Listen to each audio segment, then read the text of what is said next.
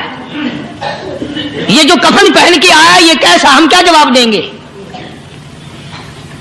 بادشاہ عالمگیر رحمت اللہ علیہ نے تھیلی پہ لکھ کر کے بند کر کے رکھ دیا، جب میرا انتقال ہو جائے، میری موت آ جائے، جب میں دنیا سے رخصت ہو جاؤں، جب میں دنیا سے چلا جاؤں، میرا آخری لباس جو میں نے ساتھ لے کے جانا ہے وہ شادی کے جوڑے دنیا تیار کرتی ہے، سفر کے جوڑے دنیا تیار کرتی ہے، غیر ملکوں میں جانے کے لباس دنیا تیار کرتی ہے، ادھر ادھر جانے کے لیے، تقریبوں میں جانے کے لیے جوڑے لباس پوشاک دنیا تیار کرتی ہے۔ اور میں کہتا ہوں لوگوں، قبر کی پوشاک ہم کب تیار کریں گے؟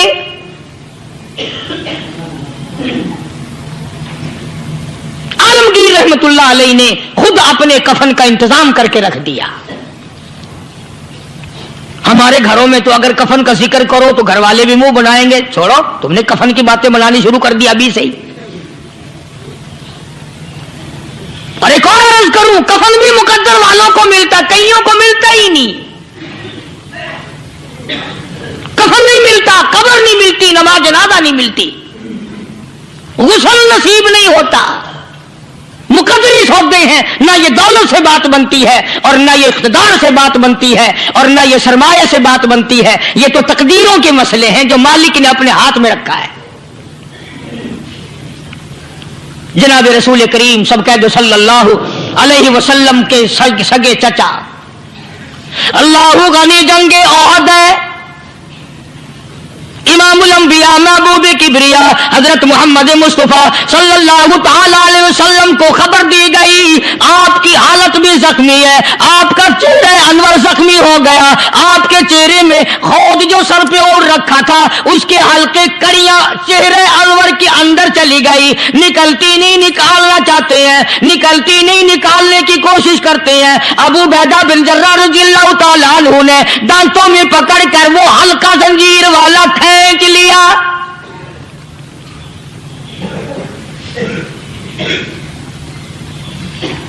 اللہ غنی، ادھر خون کا پھوارا چھوٹا، خون کا پھوارا چھوٹا، اللہ عرش الہی سے آواز آئی، جبریل پل جھپکنے کے برابر جبریل ساری دنیا کا نظام طے کر سکتا ہے۔ توجہ، اللہ نے آواز دی، جبریل، عرض کیا حضور، فرمایا یاد رکھ اگر میرے محبوب کا خون زمین پہ گر گیا تو پھر تو جبریل کائے گا۔ سدرۃ المنتہا سے سکینت تو بڑی چیز ہوتی ہے، پل جھپکنے سے پہلے جبریل نے آ کر اس خون کو سنبھالا ہے۔ اتنی عظمت ہے سرکار مدینہ صلی اللہ علیہ وسلم کی اللہ تبارک و تعالیٰ کے یہاں، اور ہر پیغمبر کی۔ ابراہیم علیہ الصلوۃ والسلام کو وقت کے بادشاہ نے منجنیق میں بٹھا کر یوں آگ میں پھینک دیا، اس منجنیق میں سے، پنگوڑے میں سے خلیل نکل چکا، آواز آئی جبریل، جواب ملا حضور کہ میرا خلیل کو کیا ہوا؟ حضرت جبریل کو حکم ہوا یاد رکھ اگر خلیل کا ایک بال بھی جل گیا تو جبریل کس کام کا؟ اللہ تبارک و تعالیٰ کے فرشتے نے پہلے پہنچ کر آگ پہ پر بچھا دیے۔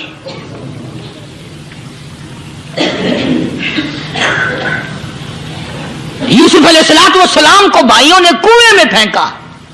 اب بتاؤ کنواں کوئی 100-200 گز یا 100-200 میل تو لمبا نہیں ہوتا۔ میں خالق کی بے نیازی تمہیں بتا رہا ہوں، اور اپنے پیغمبروں کی کس طرح حفاظت فرماتے ہیں، سبحان اللہ۔ بھائیوں نے کنویں میں دھکا دیا، جبریل جی یہ کیا ہوا؟ تو میرا نبی آیا، میرے نبی کے کنویں میں جانے سے پہلے تخت بچھا دے۔ جبریل نے پر بچھا کر تخت بنا دیا۔